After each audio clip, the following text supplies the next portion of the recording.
गायत्री माता को विश्व माता कहा गया है। गायत्री की शक्ति, वो कॉस्मिक एनर्जी, वो प्राण शक्ति विश्व ब्रह्मांड में भरी हुई है। जब हम गायत्री मंत्र का जाप करते हैं तो प्राण शक्ति हमारे अंदर धीरे धीरे इकट्ठा होने लगती है। जैसे जैसे जप की संख्या बढ़ती जाती है वैसे वैसे हमारी अंतः चेतना शुद्ध होने लगती है। अंतःकरण पर चढ़े हुए मैल छूटने लगते हैं। आंतरिक निर्मलता की अभिवृद्धि होती है। पुराणों में उल्लेख है कि चित्रगुप्त जो हैं, हम जो भी पाप पुण्य करते हैं, चित्रगुप्त सबके पाप पुण्य का हिसाब किताब रखते हैं। असल में हमारा चित्त ही वो चित्रगुप्त है जो गुप्त रूप से हमारे कर्मों की रिकॉर्डिंग करता रहता है।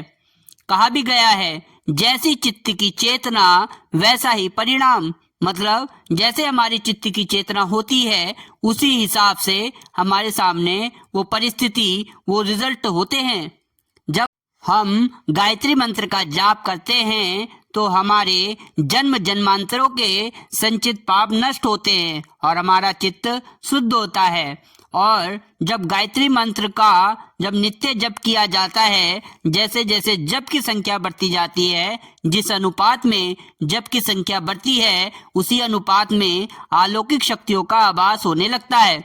जब थोड़े ही दिनों श्रद्धा, विश्वास और विनय पूर्वक उपासना चलती रहती है तो आत्म शक्ति की मात्रा दिनों दिन बढ़ती है और आत्म तेज प्रकाशित होने लगता है। गायत्री का साधक धीरे धीरे सिद्धावस्था की ओर अग्रसर होता है। जो लोग श्रद्धा और निष्ठा पूर्वक गायत्री साधना में लंबे समय तक तल्लीन रहे हैं उनमें ये विशेषताएं स्पष्ट रूप से परिलक्षित होती है। उनका व्यक्तित्व आकर्षक, नेत्रों में चमक, वाणी में बल, चेहरे पर प्रतिभा, गंभीरता, स्थिरता होती है जिससे दूसरों पर अच्छा प्रभाव पड़ता है। जो व्यक्ति उनके संपर्क में आ जाते हैं वे उनसे काफी प्रभावित हो जाते हैं और उनकी इच्छा अनुसार आचरण करते हैं। साधक को अपने अंदर एक दैवीय तेज की उपस्थिति प्रतीत होती है।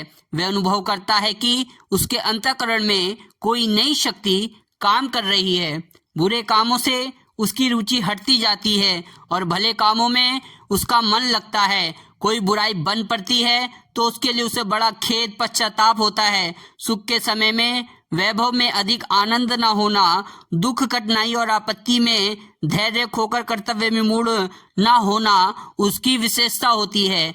भविष्य में जो घटनाएं घटित होने वाली है उनका उसके मन पर पहले से ही आभास आने लगता है। आरंभ में तो कुछ हल्का सा ही अंदाजा होता है पर धीरे धीरे उसे भविष्य का ज्ञान बिल्कुल सही होने लगता है। उसके श्राप और आशीर्वाद सफल होते हैं। यदि वह अंतरात्मा से दुखी होकर किसी को श्राप दे देता है तो वो व्यक्ति पर भारी विपत्तियां आती है और प्रसन्न होकर जिसे वे सच्चे अंतःकरण से आशीर्वाद देता है उसका मंगल होता है। उसके आशीर्वाद विफल नहीं होते।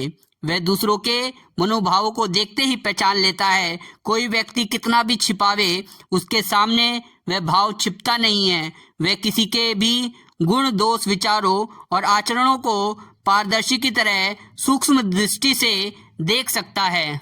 जहाँ वह रहता है उसके आसपास का वातावरण बड़ा शांत व सात्विक रहता है।